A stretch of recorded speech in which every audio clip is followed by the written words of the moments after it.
Like if you found the video valuable. Commander Lyra Vance had never heard silence like this. Her ship, the Horizon's Wake, drifted at the edge of the Orion expanse, where stars seemed to dissolve into rivers of luminous gas. Beyond the viewports stretched the Veil Nebula, a spectral shroud of purples and blues, like the ashes of a long-dead giant star. Lyra wasn't here for beauty. She was here because the nebula had been whispering. For 3 months, deep space observatories reported anomalous signals embedded in the nebula's radio emissions. At first they were dismissed as stellar noise, but then the patterns emerged. Rhythmic pulses, layered harmonics, almost like a voice. "Captain," said Ilya, her communications officer, adjusting the sensor console. "The signal is intensifying as we approach. It's definitely structured, mathematical, almost linguistic." Lyra tightened her grip on the chair's armrest. "Put it through." A low hum filled the bridge. Beneath it, a delicate lattice of tones spiraled upward, like chimes heard underwater. For a moment, Lyra swore she could hear words, something just at the edge of comprehension. A whisper too ancient, or too vast, for human ears to grasp. The crew shifted uneasily. "Feels wrong," murmured Lieutenant Juno. "Like it's not meant for us." Lyra disagreed. The signal was meant for someone. She intended to find out who. They launched drones into the nebula's edge. Data streamed back. The gases pulsed in synchronicity with the whispers, waves of ionized light bending unnaturally. It wasn't turbulence, it was response. The nebula was listening. Then the first image appeared on the scanners. A structure, buried deep in the luminous clouds, a geometric lattice hundreds of kilometers wide rotated slowly, as if woven from light itself. Not natural, not human, something older. Stars above, Ilya breathed. "That's not a station, that's a library." As they drew closer, the whispers sharpened into clarity.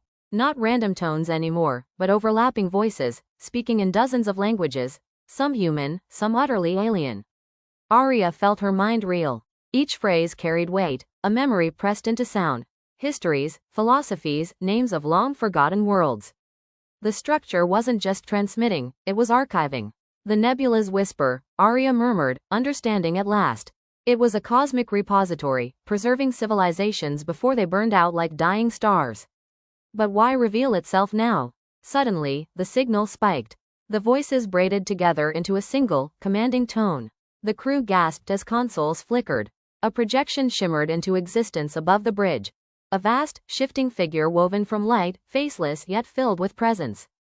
"You are late," it said, though its mouth did not move. The continuum fades. Many voices have been lost.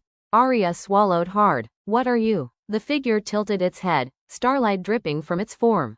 "Archivist, curator of memory, guardian of what endures." Lyra's chest tightened. "And why contact us?" "Because," the archivist replied, "your kind stands at a threshold. You rise into the stars, yet leave silence in your wake. Worlds abandoned, cultures erased. Do you wish to be remembered or forgotten?" The bridge fell silent. The crew stared at their captain. Lyra steadied herself. She had fought pirates, weathered black holes, stared down extinction. But this was different. This was legacy. "We wish to endure," she said finally.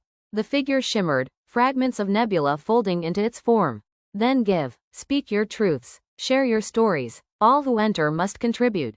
For hours, they recorded. Not tactical data or star charts, but stories, memories of Earth's seas, laughter of children on Mars colonies, the sound of rain on tin rooftops. The archivist absorbed it all, adding humanity's voice to the endless chorus. When it ended, the nebula quieted. The whispers softened to a distant murmur.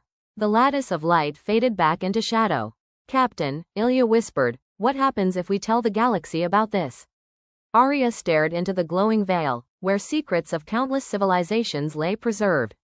Some things, she thought, weren't meant to be exploited. "Then we risk turning history into currency," she said. "No, this stays with us, for now." The Horizon's Wake turned from the nebula, engines igniting softly. Behind them, the whispers resumed, a chorus of stars, carrying voices into eternity. And among them now, the voice of humankind.